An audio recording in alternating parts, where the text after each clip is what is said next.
The beast of the sea, Revelation chapter 13. Revelation chapter 13 then goes on to describe a later development in the Roman Empire.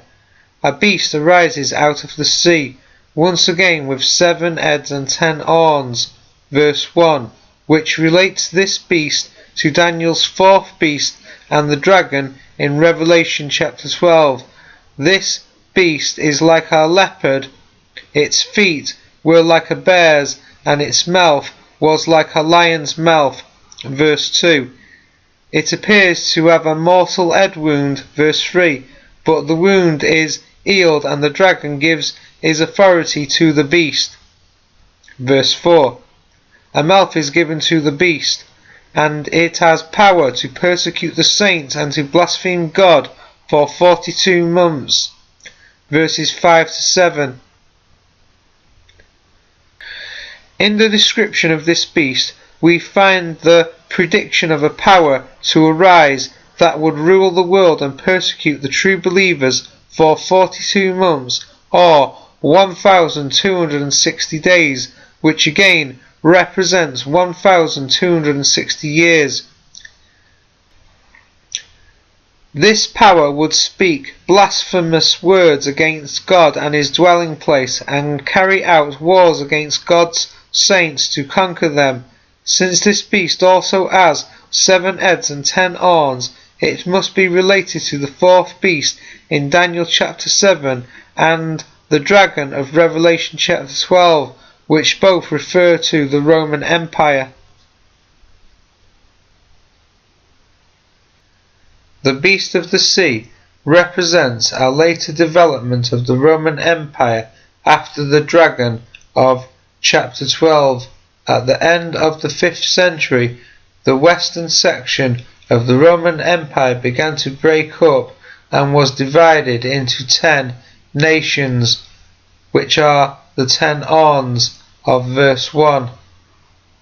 The 7 heads represented 7 forms of government which ruled the empire throughout its existence.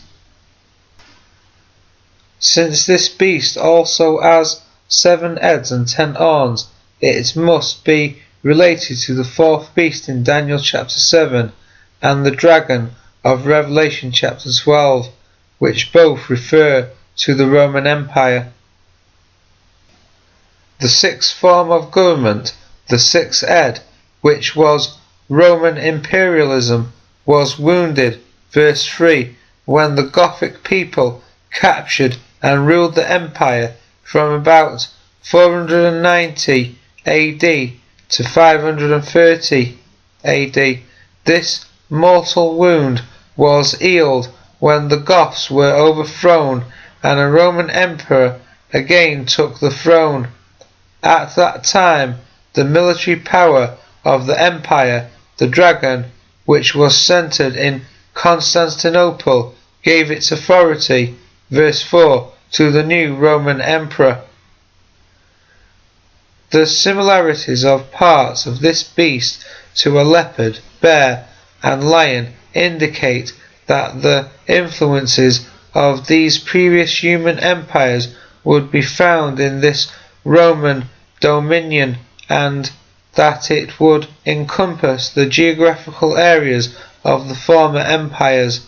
The mouth which was given to the beast represents the papacy, the line of popes, which did the official speaking for the empire. By command of the papacy, the Catholic Church persecuted everyone who would not join, especially those who protested against its false teachings. The papacy had this authority over the Roman world for 42 months, which is the same period as 1,260 days. Using the principle that one day represents 1 year, the 1,260 days equal 1,260 years, beginning about 606 AD, when the papacy first received world political power, until 1866, when it lost that power. the beast of the earth. Revelation chapter 13. In 800 AD, the Roman world underwent a major change when the Holy Roman Empire was formed, and this is represented in symbol as the beast of the earth. Revelation chapter 13 and verse 11. The Holy Roman Empire had two rulers, the two horns, the emperor who ruled the government, and the pope who ruled the church. At first they shared the power, but eventually the papacy took over the political power and the emperor was reduced to a puppet. This takeover by the papacy is represented as the image of the beast of the sea, because in effect the Pope revived the old Roman imperialism with himself as the emperor. For many years the Pope had control over those who could buy and sell, and he sought the death of anyone who would not worship him. The priests of the church marked all its members with a cross, the mark of the beast, on their foreheads, and the priests themselves are marked with a cross on their right hands when they are ordained. The image of the beast. Revelation chapter 13 and verse 14. Because of the signs it was given power to perform on behalf of the first beast. It deceived the inhabitants of the earth. It ordered them to set up an image in honour of the beast, who was wounded by the sword and yet lived. The second beast was given power to give breath to the image of the first beast, so that the image could speak and cause all who refused to worship the image to be killed. John observes another beast arise out of the earth, having two horns like a lamb, but which speaks as a dragon. It performs great wonders, causing fire to come down from heaven upon the earth, and deceiving men by the powers it manifests. It makes an image of the beast of the sea and causes it to live. Moreover, through its military power, it compels men to hearken to the voice of the image and to submit to the mark it orders them to place on their right hands and in their foreheads. In addition to the military and ecclesiastical powers thus manifested, it exercises considerable economic restrictions, limiting buying and selling to those who have the mark or the name of the beast or the number of his name, given as 666. In many regards this beast of the earth resembles the beast of the sea. That they should make an image to the beast.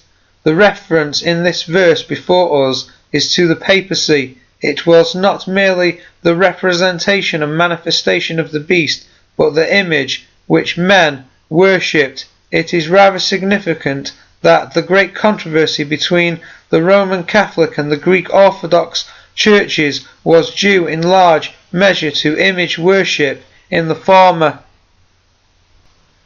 which had the wound by a sword and did live.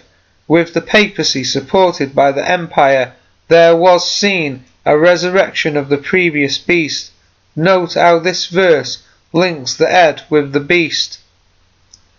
So we compare Revelation chapter 13 and verse 3 with verse 14, saying to them that dwell on the earth that they should make an image to the beast, which had the wound by a sword and did live, verse 14, and verse 3, and I saw one of his heads as if it had been mortally wounded, and his deadly wound was healed, and all the world marvelled and followed the beast.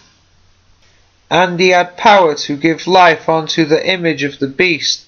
The Holy Roman Empire gave political and ecclesiastical life to the beast, the papacy, by compelling men to follow the teachings of the Roman Catholic Church by the power of the sword.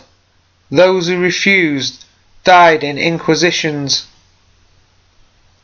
that the image of the beast should speak and cause that as many as would not worship the image of the beast should be killed. To speak in this context is to issue decrees.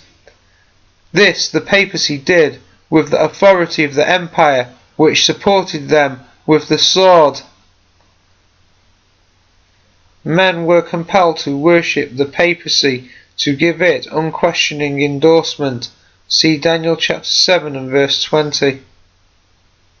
Bible prophecy, Revelation chapter 13. What does 666 represent? So the book of Revelation chapter 13 and verse 18. Here is wisdom. He who has understanding must calculate the number of the beast, the papacy, for it is the number, the standing value of a man, the man of sin, the papacy. Compare Revelation chapter 19 and verse 20 and 2 Thessalonians chapter 2 and verse 3, and his number is 666.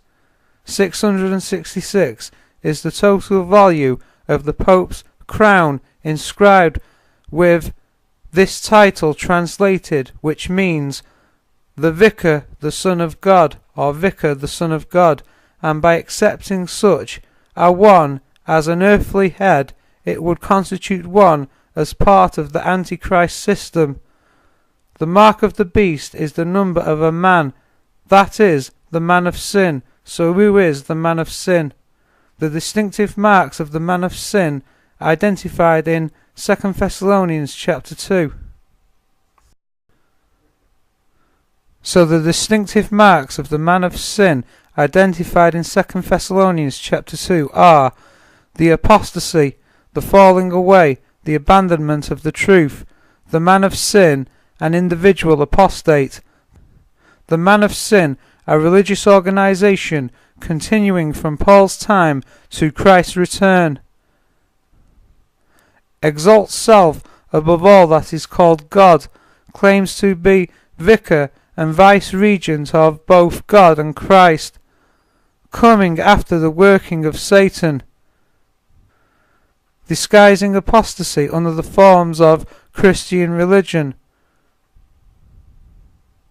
with all powers, signs and lying wonders, claiming power of priesthood, mediatorship, secular and spiritual government, and miraculous signs and healings, having pleasure in unrighteousness.